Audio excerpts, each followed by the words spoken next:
Praise the Lord. Blessing of God channel में मैं आपका स्वागत करती हूं। और आज हम लोग परमेश्वर के वचन से सीखने वाले हैं कुछ बातों को कि जो हम प्रार्थना करने के लिए जाते हैं तो हमें किन किन बातों का ध्यान रखना चाहिए। जब हम प्रार्थना करते हैं, जब हम परमेश्वर के सम्मुख जाते हैं और अपनी बातों को रखते हैं तो हमें किस रीति से प्रार्थना करना चाहिए और किन किन बातों का ध्यान रखना चाहिए, आज हम लोग परमेश्वर के वचन से सीखने जा रहे हैं। क्योंकि हम सभी लोग प्रार्थना जो है वो नहीं कर पाते हैं, क्योंकि यीशु मसीह के चेले भी कहते थे कि प्रभु हमें प्रार्थना करना सिखा, और बाइबल भी कहती है कि हमें किस रीति से प्रार्थना करना चाहिए हम नहीं जानते। तो आत्मा स्वयं ही आहें भर भर के हमारे लिए प्रार्थना करते हैं। तो इसलिए आज हम लोग परमेश्वर के वचन से सीखने जा रहे हैं कि जब हम प्रार्थना करते हैं तो हमें किन बातों का ध्यान रखना चाहिए। आइए आज हम लोग परमेश्वर के वचन से देखने जा रहे हैं। आज हम लोग देखेंगे जैसे कि अगर हम परमेश्वर के पास जाते हैं तो जैसे मरकुस 11:24 में लिखा है, तो आपको विश्वास के साथ जाना है। जब आप परमेश्वर से किसी बात के लिए प्रार्थना करते हैं तो आप विश्वास के साथ जाएं। तो जब आप विश्वास के साथ जाते हैं तो आपकी प्रार्थना का उत्तर भी आता है। लेकिन प्रभु का वचन कहता है कि अगर आप संदेह करते हैं तो आपकी प्रार्थना का उत्तर नहीं आएगा।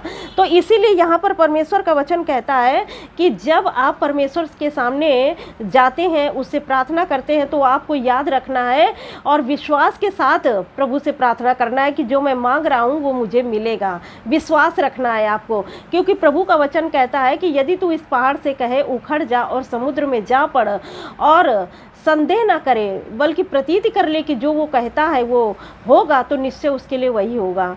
तो प्रभु का वचन कहता है तो निश्चय वही आपके लिए होगा। लेकिन यहाँ पर एक बात और आपको याद रखनी है, जैसा परमेश्वर का वचन कहता है कि तुम मुझ में बने रहो और मेरी बातें तुम में बनी रहे, तो तुम जो चाहो मांगो तुम्हारे लिए हो जाएगा। तो जब आप परमेश्वर की बातें, प्रभु यीशु मसीह की बातें आपके जीवन में होंगी, तब जो कुछ भी आप मांगेंगे तो वो आपके लिए हो जाएगा।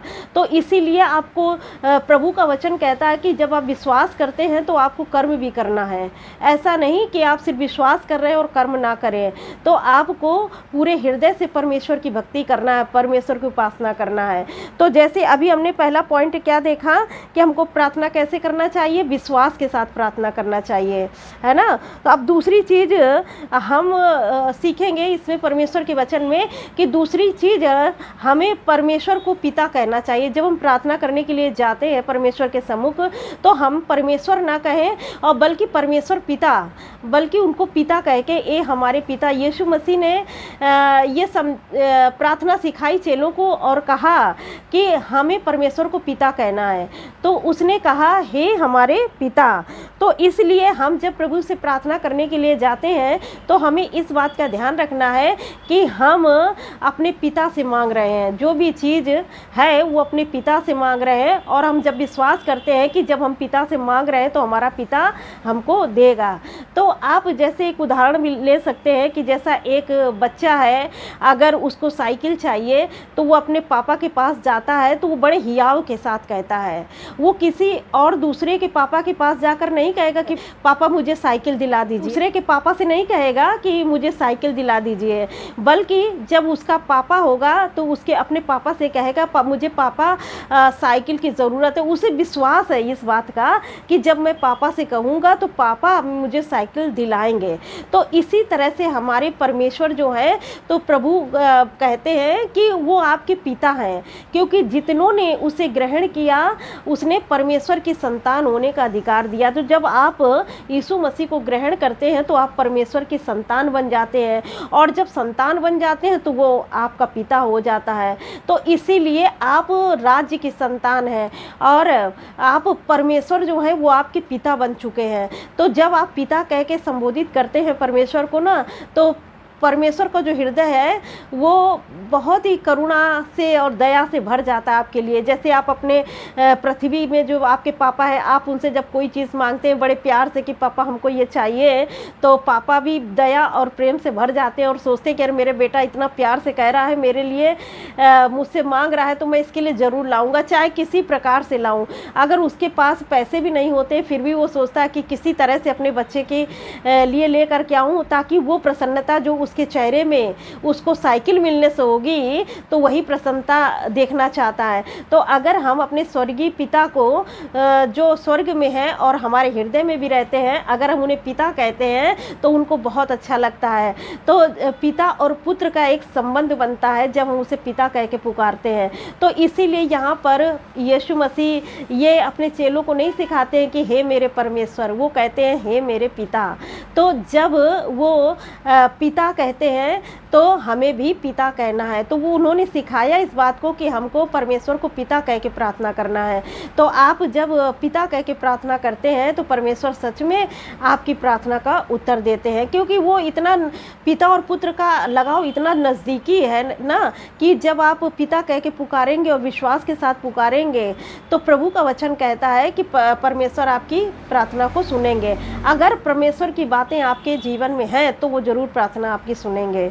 तो और तीसरी बात हम सीखने जा रहे हैं कि जब हम प्रार्थना करने जाते हैं तो हमें सच्चे हृदय से प्रार्थना करना है, क्योंकि परमेश्वर है ना सच्चे आराधकों को ढूंढ रहा है। उसकी नज़रें सच्चे आराधकों के लिए हैं। वो सोच रहा है कि पृथ्वी पर कौन सच्चा आराधक है, कौन सच्चा महिमा करने वाला है और मैं उसे इस्तेमाल करूं अपनी सेवा के लिए, अपनी आराधना के लिए।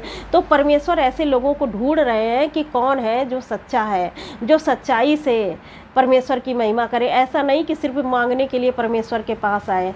तो परमेश्वर जो लोग मांगते हैं तो उसे देते हैं, लेकिन सिर्फ अपना काम बनाने के लिए परमेश्वर के पास आना गलत है।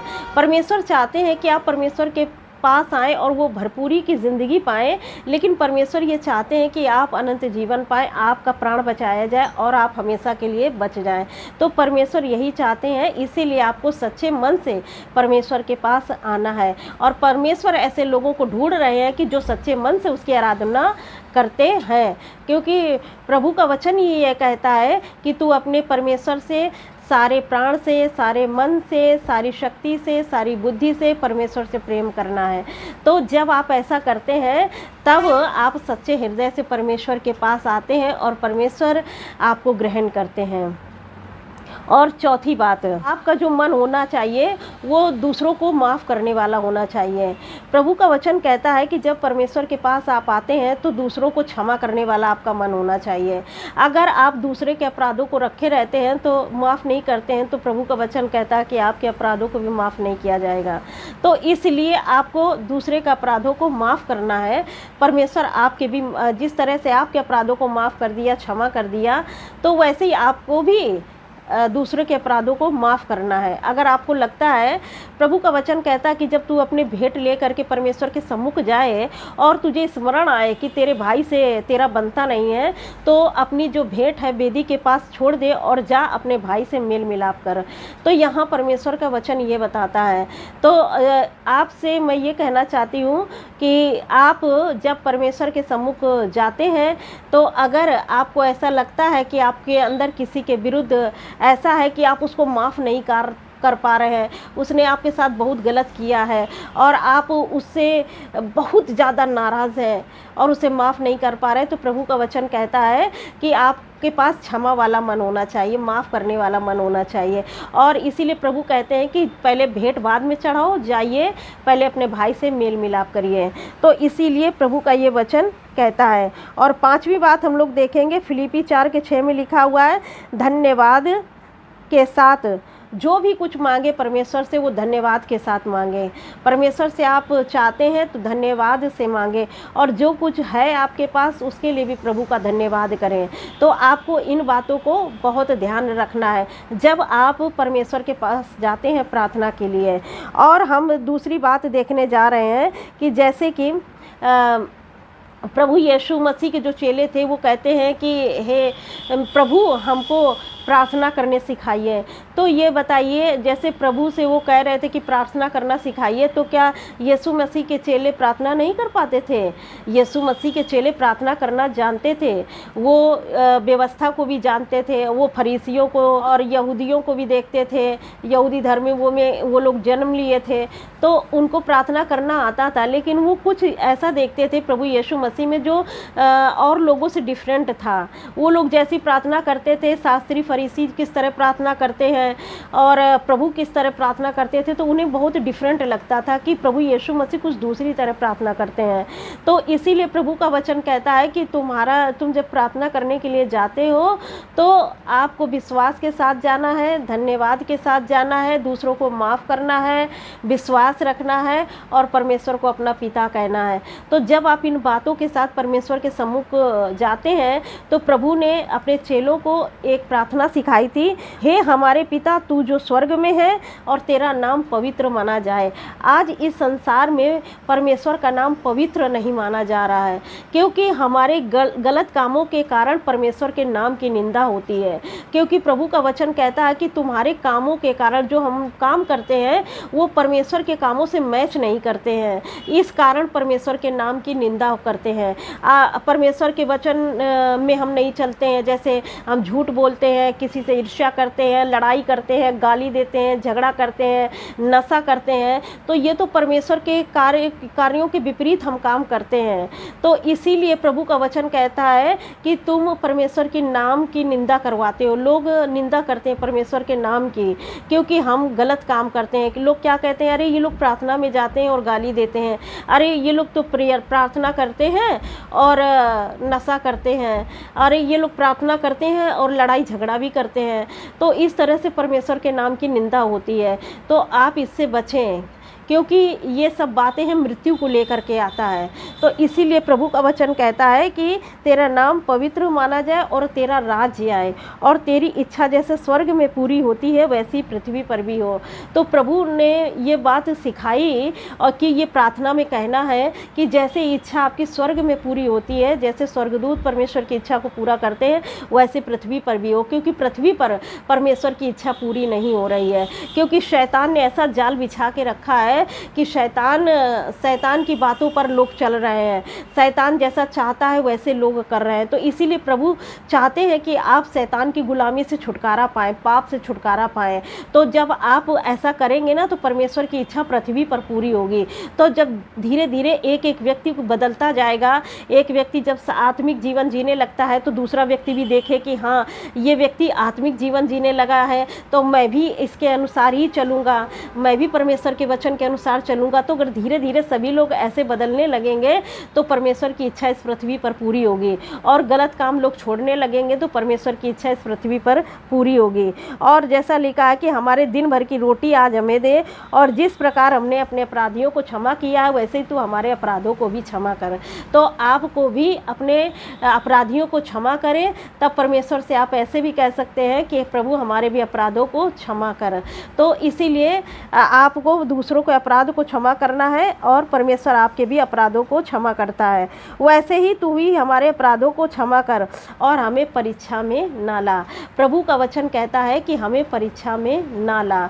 परीक्षा में हम कैसे पड़ जाते हैं, जब अपनी अभिलाषाओं में हम जीवन बिताते हैं, हम अपने शरीर के अभिलाषा को पूरा करने की कोशिश करते हैं, तब हम परीक्षा में पड़ जाते हैं।